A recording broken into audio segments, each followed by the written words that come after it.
The time is now 10 o'clock. There now follows a party election broadcast by the Labour Party.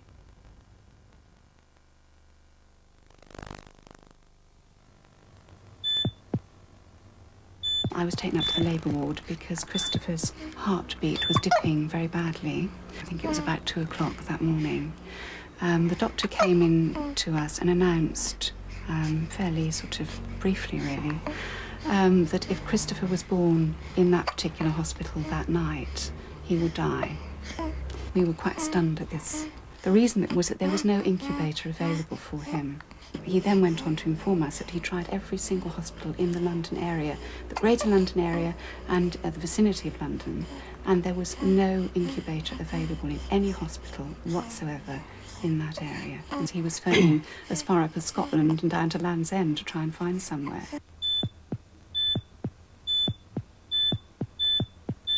It's really unbelievable in this day and age that this sort of situation is happening. We just couldn't believe it. At the time, you know, the shock came during that night. It took quite some time to register what we were being faced with. That it was literally a life and death situation for lack of basic facilities.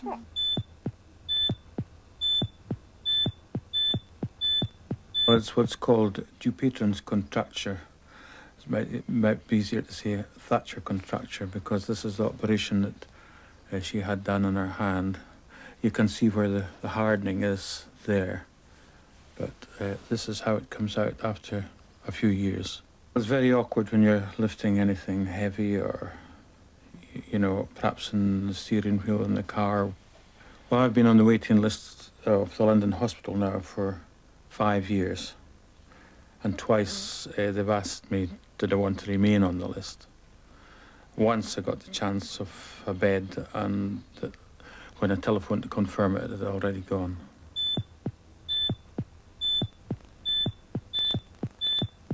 So at the moment I'm working on a children's ward, and the children's ward is closed at the weekend for a Saturday night, and sometimes this period's extended if the number of children in the ward is reduced. And therefore you end up with children being moved onto adult wards, and I don't think this is a satisfactory situation.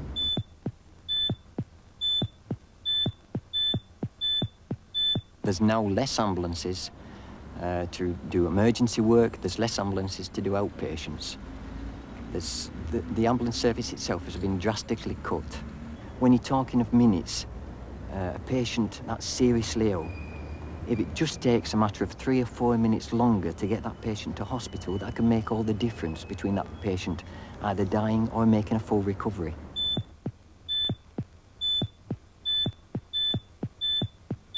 So the early discharge from hospital may seem attractive to the government in terms of saving money in the hospital budget, but it's producing tremendous stress on the community care.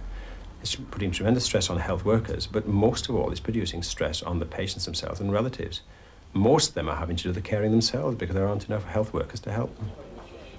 How can Mrs. Thatcher say the health service is safe in her hands when she won't put herself in the hands of the health service? But we all know someone who has suffered, and our conscience tells us it is wrong. Labour can put the heart back into the health service. My mother, who's a professional nurse for 40 years nearly, would share the views of so many other nurses and doctors and paramedical workers and ancillary workers in the health service that I meet all over the country. They know what they could do. They know what they'd like to do. They know what they're able to do given the chance. But so frequently they feel they're just not given the chance, given the resources, given the time to make their healing system work to its full ability. A Labour government will give them that chance. It will employ more staff and give hospitals the resources they need to cut waiting lists. It will set up a national network of breast and cervical cancer screening and well-woman clinics.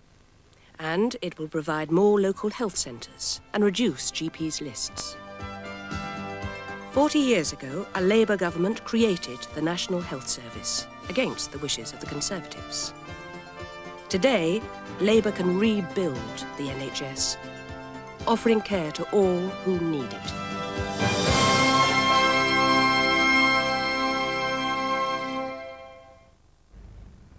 That was a party election broadcast by the Labour Party.